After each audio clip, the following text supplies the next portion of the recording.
जय हिंद मित्रांनो, तुमचं महा government exam या यूट्यूब चॅनलवर स्वागत आहे. तर आपण काही क्वेश्चन प्रॅक्टिस सिरीज सुरू केलेली आहे. पॉलिटी या सब्जेक्टपासून सुरू केलेली आहे. तर आज हा आपला तिसरा लेक्चर आहे. तर ह्याच्यात काही महत्त्वाचे प्रश्न बघणार आहोत जे की MPSCने विचारलेले आहे. तर चला व्हिडिओला सुरू करूया. पहिला प्रश्न आहे, भारतीय संविधानाने हे भारतीय जनतेच्या इच्छेनुसार असेल असे कोणी म्हटले? भारतीय संविधान कसे भारतीय जनतेचे इच्छेनुसार असेल असे कोणी म्हटले होते? मित्रांनो, तुम्हाला आन्सर येत असेल तर तुम्ही कमेंट करा, जेणेकरून तुमची रिव्हिजन होईल. तुम्हाला कॉन्फिडन्स येईल की आपल्या उत्तर कसे येतात, बरोबर येते चुकीचे येते.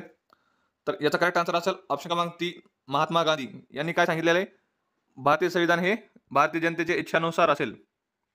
पुढचा प्रश्न, भारतीय संविधानाचे मसुदा समितीचे अध्यक्ष कोण होते? खूप सोपा प्रश्न आहे, वारंवार विचारला झालेला प्रश्न आहे. तर मसुदा समितीचे अध्यक्ष कोण होते? तर याचा करेक्ट आन्सर असेल ऑप्शन क्रमांक 4, डॉक्टर B.R. आंबेडकर हे मसुदा समितीचे अध्यक्ष होते. पुढचा प्रश्न, संविधान सभेचे कायदेविषयक सल्लागार कोण होते? कोण होते संविधान सभेचे कायदेविषयक सल्लागार? तर B.N. राव, ऑप्शन क्रमांक 4 याचा करेक्ट आन्सर असेल. सभेची कायमस्वरूपी बैठक हे 11 डिसेंबर 1946 रोजी भरली. त्यावेळेस अध्यक्ष होते राजेंद्र प्रसाद, कायमस्वरूपी. पुढचा प्रश्न, भारतीय राज्यघटना डॅश रोजी स्वीकारण्यात आली. काय असेल याचं उत्तर? तर 26 नोव्हेंबर 1949 रोजी भारतीय राज्यघटना स्वीकारण्यात आली. ऑप्शन क्रमांक पहिला याचा करेक्ट आन्सर असेल. पण 26 जानेवारी 1950 रोजी लागू करण्यात आली होती. राज्यघटना केव्हा लागू करण्यात आली होती? तर 26 जानेवारी 1950. आपल्यापाशी 2015 पासून 26 नोव्हेंबर हा कोणता दिवस म्हणून साजरा केला जातो? मित्रांनो, तुम्हाला येत असेल तर तुम्ही कमेंट करून सांगा. तर 2015 पासून 26 नोव्हेंबर हा संविधान दिन म्हणून साजरा करण्यात येतो. पुढचा प्रश्न, डॅश हे भारतीय घटना समितीचे अध्यक्ष होते. कोण होते भारतीय घटना समितीचे अध्यक्ष? तर डॉक्टर राजेंद्र प्रसाद, ऑप्शन क्रमांक 3 याचा करेक्ट आन्सर असेल. तात्पुरते व हंगामी अध्यक्ष कोण होते? तर सच्चिदानंद सिन्हा.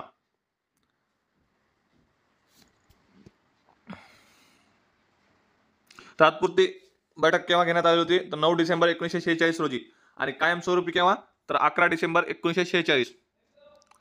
पुढचा प्रश्न, भारताचे घटना समितीचे पहिले अधिवेशन केव्हा झाले? केव्हा झाले होते भारताचे पहिले घटना समितीचे अधिवेशन? तर 9 डिसेंबर 1946. ऑप्शन क्रमांक 2 याचा करेक्ट आन्सर असेल. पुढचा प्रश्न, पहिल्या बैठकीच्या वेळी घटना समितीचे उपाध्यक्ष म्हणून कोणाला मनोनीत करण्यात आले होते? कोणाला करण्यात आले होते पहिले बैठकीच्या वेळी घटना समितीचे उपाध्यक्ष म्हणून?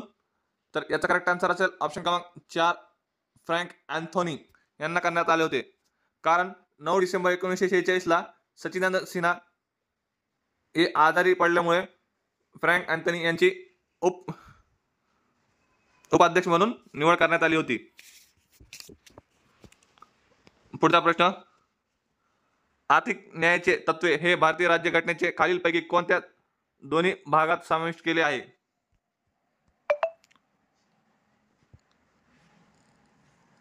तर याचं उत्तर असेल ऑप्शन क्रमांक पहिला, राज्यघटनेचे उद्देशिका आणि राज्याचे धोरणाचे मार्गदर्शक तत्वे. यात आर्थिक न्यायाचे तत्वे हे भारतीय राज्यघटनेचे दोन्ही भागात समाविष्ट केले गेले आहे. उद्देश पत्रिका केलेली आहे.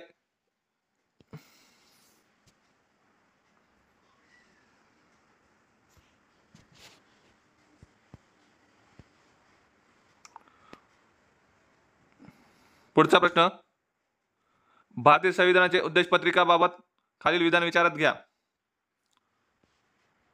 तर काय? पहिला ऑप्शन आहे, उद्देश पत्रिका हा भारतीय राज्यघटनेचा भाग आहे, परंतु न्यायालयामार्फत त्यातील तरतुदी अंमलात आणण्यात आग्रह धरता येत नाही. कसं आहे विधान? वरील कोणतं विधान बरोबर आहे ते सांगायचं आहे. तर पहिलं विधान बरोबर आहे. दुसरं काय? उद्देश पत्रिकामध्ये राज्यघटनेचे इतर तरतुदीप्रमाणे दुरुस्ती करता येत नाही. ऑप्शन क्रमांक ब हा चुकीचा आहे, कारण याच्यात दुरुस्ती करता येते. तर याचा करेक्ट आन्सर काय येईल? तर फक्त अ. पुढचा प्रश्न, भारतीय राज्यघटनेचे सरनाम्यामध्ये खालीलपैकी कशाचा प्रथम उल्लेख करण्यात आला आहे? सर्वप्रथम कशाचा उल्लेख करण्यात आला आहे भारतीय राज्यघटने सरनाम्यामध्ये? तर न्याय, ऑप्शन क्रमांक 4 याचा करेक्ट आन्सर असेल. क्रमांक काय आहे सरनाम्यामध्ये? तर पहिला आहे न्याय, दुसरा आहे स्वतंत्र, तिसरा समानता आणि चौथा आहे बंधुता.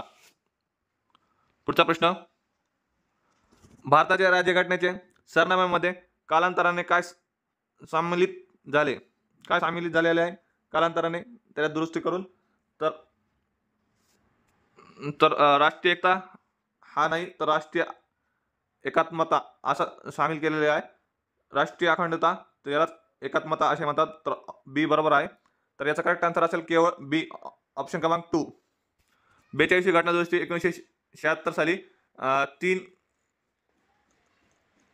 अक्षर जोडले गेलेले आहे भारतीय सरनाम्यामध्ये. तर काय आहे? राष्ट्रीय एकात्मता, त्यालाच अखंडता असे म्हणतात. एकता येत नाही, एकात्मता, एकत्मता असं ऍड केलेलं आहे सरनाम्यामध्ये. एकता येत नाही, एकता नाही. आणि दुसरा कोणता आहे? समाजवादी. आणि तिसरा धर्मनिरपेक्षता. पुढचा प्रश्न, खालील विधान लक्षात घ्या. तर पहिला काय? भारतीय, तर याच्यात काय शोधत आहे? बरोबर विधान सांगायचं आहे. तर काय पहिला, भारतीय संविधानाचे उद्देशपत्रिका ही संविधानाचा भाग असून त्यामध्ये 368 कलमानुसार दुरुस्ती करता येते. कसं आहे? ऑप्शन बरोबर आहे. दुसरा काय? भारतीय संविधानाची उद्देशपत्रिका संविधानाचा भाग नाही आणि त्यामध्ये दुरुस्ती करता येत नाही. तर हे चुकीचं आहे. दुरुस्ती करता येते. उद्देशपत्रिका ही संविधानाचा भाग आहे आणि त्यामध्ये संविधानाचे मौलिक संरचनेला धक्का न लावता दुरुस्ती करता येते. तर हे कसं आहे? बरोबर ऑप्शन आहे. तर याचा करेक्ट आन्सर असेल ए आणि सी. तर कोणत्या पर्यायामध्ये आहे? तर चौथ्या पर्यायामध्ये आहे. तर याचा करेक्ट आन्सर असेल ऑप्शन क्रमांक 4. पुढचा प्रश्न, भारतीय संविधानाचे उद्देशिकेचे शेवट समाविष्ट केलेले शब्द कोणते? कोणते शब्द समाविष्ट केलेले आहे सरनाम्यामध्ये? तर आपल्याला माहित आहे. तर एक आहे एकात्मता, दुसरा आहे धर्मनिरपेक्ष, समाजवादी. तर याचा करेक्ट आन्सर असेल ऑप्शन क्रमांक पहिला ए, बी, जे. पुढचा प्रश्न, भारतीय राज्यघटनेचे प्रस्तावनेत कोणत्या संकल्पनेला अग्रक्रम दिले आहे? कोणत्या संकल्पनेला अग्रक्रम दिलेला आहे? तर ऑप्शन क्रमांक 3 न्याय याला दिलेला आहे. Thank you friends. जर व्हिडिओ आवडला असेल तर लाईक करा आणि असेच प्रश्न पाहण्यासाठी चॅनलला सबस्क्राईब करा. तर थँक्यू सो मच.